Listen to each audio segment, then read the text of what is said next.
Assembly సమావేశాలు మరి కాసేపట్లో ప్రారంభం కానున్నాయి. 10 గంటలకు సభ ప్రారంభం కాగానే ప్రశ్నోత్తరాలు ఉంటాయి. ఆ తర్వాత బడ్జెట్పై వరుసగా మూడో రోజు చర్చ కంటిన్యూ అవుతుంది.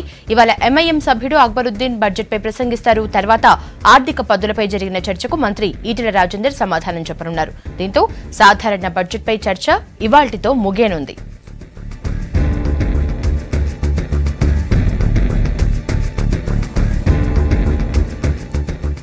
డీటెయిల్స్ శ్రీనివాస్ అందిస్తారు. శ్రీనివాస్, ఇవాల్టి అసెంబ్లీ ఎజెండా ఏంటి?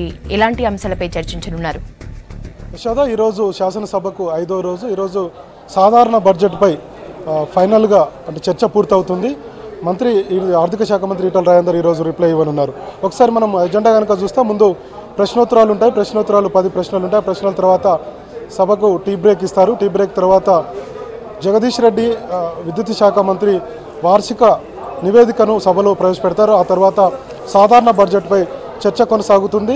నిన్న మొన్న అటు టీఆర్ఎస్, సిపిఎం, టీడీపీ, కాంగ్రెస్ సభ్యులు సాధారణ చర్చలో పాల్గొన్నారు. ఈరోజు ఎంఐఎం సభ్యులు సాధారణ బడ్జెట్ చర్చలో పాల్గొంటారు. వారిది కంప్లీట్ అయిన తర్వాత ఆర్థిక శాఖ మంత్రి ఈటెల రాజేందర్ రిప్లై ఇవ్వనున్నారు.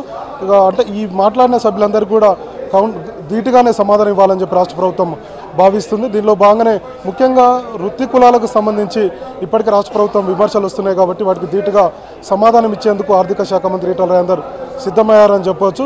సాధారణ బడ్జెట్ అంటే దాదాపుగా 3 రోజులు నిన్న మొన్న 2 రోజులు కొనసాగుతుంది. ఈరోజు చివరి రోజు. మొత్తంగా ఈరోజు ఎంఐఎం సభ్యుడు మాట్లాడిన తర్వాత ఆర్థిక శాఖ మంత్రి ఈటెల రాజేందర్ మాట్లాడతారు. రిప్లై కంప్లీట్ అయింది. ఈ 3 రోజులు సాధారణ చర్చ కంప్లీట్ అయినట్టుగా మనం చెప్పుకోవచ్చు. రేపటి నుంచి పద్ధతులపై డిస్కషన్ ఉంటుంది.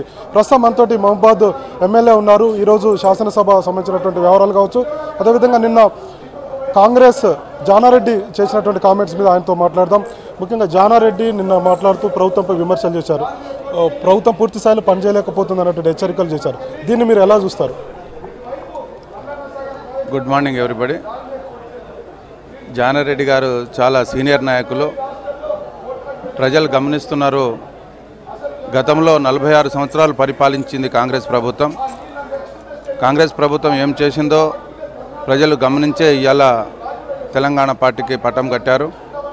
ఇవాళ మా ప్రియతమ నాయకులు, బడుగు బలహీన వర్గాల ఆశాజ్యోతి, మనసున్న మహారాజు, జనహృదయ నేత గౌరవ శ్రీ కల్వకుంట్ల చంద్రశేఖరరావు గారు ఏదైతే ఇవాళ చరిత్రలో ఎవరి చేయని పనులు ఇవాళ మా సీఎం గారు చేస్తున్నారు. ఇవాళ కుల వృత్తులను పైకి తీసుకొస్తున్నారు. కుల వృత్తులు బలపడితేనే బాగుంటుంది దేశం అని చెప్పి, రాష్ట్రం అని చెప్పేసి కుల వృత్తులను ఇవాళ యాదవులను కావచ్చు, ఇలా ముద్రా సోదరులను కావచ్చు, ఎస్సీ ఎస్టీ బీసీలను కావచ్చు, ఇలా అద్భుతంగా డెవలప్ చేస్తున్నారు. అలాగే బీసీలకు 500 కోట్ల రూపాయలు ఇచ్చిన చరిత్ర మన కేసీఆర్ గారికే ఉంది. గతంలో ఏ ప్రభుత్వాలు కానీ ఏ పాలకులు కానీ పట్టించుకోలేదు. సో ఇవాళ మంచినీరు కావచ్చు, మిషన్ భగీరథ అది మామూలు ముచ్చట కాదు. ఇవాళ మిషన్ కాకతీయ కావచ్చు. ఇవాళ నా ఆడపడుచులు ఇంకా ఇబ్బంది పడుతున్నారు. కళ్యాణ లక్ష్మి కొంత పెంచితే బాగుంటుందని చెప్పేసి కళ్యాణ లక్ష్మిని కూడా 75,116 రూపాయలకు పెంచడం జరిగింది. ఇవాళ చరిత్రలో 200 రూపాయలు ఇస్తేనే వైఎస్ రాజశేఖర రెడ్డి గారి ఫోటో పెట్టుకున్నారు. ఇవాళ మా ప్రియతమ నాయకులు 1000 రూపాయలు ఆసరా పెన్షన్ ఇస్తున్నారు.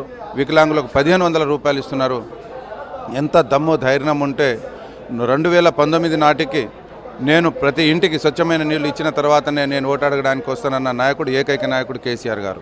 ఇలాంటి ఎన్నో సంక్షేమ పథకాలు, ఎన్నో అభివృద్ధి పనులు చేసుకుంటూ ముందుకు దూసుకెళ్తున్నారు. ముఖ్యంగా కుల వృత్తులకు సంబంధించి కొన్ని విమర్శలు వస్తున్నాయి.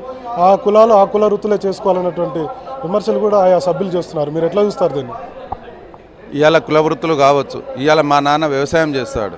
వ్యవసాయం చేసి నాకు చదివించిన తర్వాత నేను ఉద్యోగం రీజన్ చేసి నేను ఇవాళ ఈ స్థాయికి వచ్చాను. కుల వృత్తులతోటే కదా బాగుపడేది. కుల వృత్తులు లేకుండా ఇవాళ వ్యవసాయ రైతు సోదరుడు ఉన్నాడు. రైతే రాజు, రైతే వెన్నెముక భారతదేశానికి అంటున్నాం. రైతు పంటలు పండిస్తేనే ఇవాళ మనం తింటున్నాము. ఈయన కుల వృత్తులు చేయకుండా ఇవాళ కుండలు కావచ్చు, ఇవాళ చాకలి, మంగరి, కుమ్మరి అన్ని జాతులు సమండ వర్గాలు కావచ్చు, అవి బలోపేతం అయితేనే కదా మన దేశం బలోపేతం అవుతుంది, ఆర్థికంగా ఎదుగుతుంది. వాళ్ళు ఆర్థికంగా ఉంటేనే మన రాష్ట్రం ఆర్థికంగా ఉంటుంది. అంతే తప్ప అనవసరంగా కుల వృత్తులు లేకుండా ఈయన అసెంబ్లీలో కూర్చోబెట్టి ఈయన అన్నీ తయారు చేసుకుంటాడా? అన్ని వృత్తులు పైకి రావాలి, అన్ని కుల వృత్తులు అభివృద్ధి చెందాలి. అభివృద్ధి చెందినప్పుడే తెలంగాణ రాష్ట్రం బంగారు తెలంగాణ అవుతుంది. ఏది ఏమైనా మా ప్రియతమ నాయకులు కేసీఆర్ గారు అన్ని సంపన్న జాతులను తీసుకొని ముందుకు వెళ్తున్నారు. తప్పకుండా వీళ్ళు ఎంత వాగినా, ఏ దద్దమ్మలు ఏం మాట్లాడినా తప్పకుండా తెలంగాణ రాష్ట్రం ప్రజలు గమనిస్తున్నారు. వాళ్ళే గుణపాఠం చెప్తారని చెప్పేసి చూస్తున్నారు. Thank you so much. ముందు ప్రశ్నోత్తరాలు ఉంటాయి. 10 ప్రశ్నలు ఉన్నాయి ఈరోజు. 10 ప్రశ్నలు కనుక మనం ఒకసారి చూస్తే కనుక స్వైన్ ఫ్లూ వ్యాధికి సంబంధించి కాంగ్రెస్ సభ్యులు అడిగినటువంటి ప్రశ్న ఉంది. దీంతోపాటు ఉదయ సముద్రం ఎత్తిపోతల పథకం సంబంధించినటువంటి పనులు ఎంతవరకు వచ్చాయనేది నల్గొండ జిల్లాకు చెందినటువంటి శాసనసభ్యుల ప్రశ్న ఉంది. తర్వాత పట్టాదారు పాసు పుస్తకాల రద్దుకు సంబంధించి కాంగ్రెస్ సభ్యులు అడిగినట్టు ప్రశ్న కావచ్చు. తర్వాత గర్భిణీలకు ఉచిత రవాణా సదుపాయాలు ఏర్పాటుకు సంబంధించి, తర్వాత జర్నలిస్టులకు ఇళ్ల స్థలాలకు సంబంధించి అటు కాంగ్రెస్ టీఆర్ఎస్ సభ్యులను అడిగినటువంటి ప్రశ్నలు. మొత్తం 10 ప్రశ్నలు ఉన్నాయి. 10 ప్రశ్నలకు సమాధానాల తర్వాత సభకు టీ బ్రేక్ ఉంటుంది. ఆ తర్వాత సాధారణ బడ్జెట్పై చర్చ కొనసాగుతుంది. ఎంఐఎం సభ్యులు మాట్లాడతారు. ఆ తర్వాత ఆర్థిక శాఖ మంత్రి ఈటల రాజేందర్ రిప్లై ఇస్తారు. దాదాపు రిప్లై కూడా 2 గంటల పాటు సాగేటువంటి అవకాశం ఉంది. మొత్తంగా రాష్ట్ర ప్రభుత్వం ఎలాంటి కార్యక్రమాలు చేపడుతుంది, బీసీ బడ్జెట్ను ఏ విధంగా రూపొందించింది, ఆయా వృత్తులకు రాష్ట్ర ప్రభుత్వం ఆర్థికంగా ఏ విధంగా చేదోడు వాదోడుగా ఉండబోతుంది అన్నటువంటి సమాధానాలు కూడా ఆర్థిక శాఖ మంత్రి ఈటల రాజేందర్ ఇస్తారు. అదే క్రమంలో నిన్న జానారెడ్డి చేసినటువంటి ప్రభుత్వంపై చేసినటువంటి కామెంట్స్ కూడా ధీటుగా సమానం చెప్పాలని చెప్పి అధికార పార్టీ భావిస్తుంది. ఇది ఈరోజు అసెంబ్లీకి సంబంధించినటువంటి ఎజెండా, సంబంధించినటువంటి విశేషాలు. శ్రీనివాస్.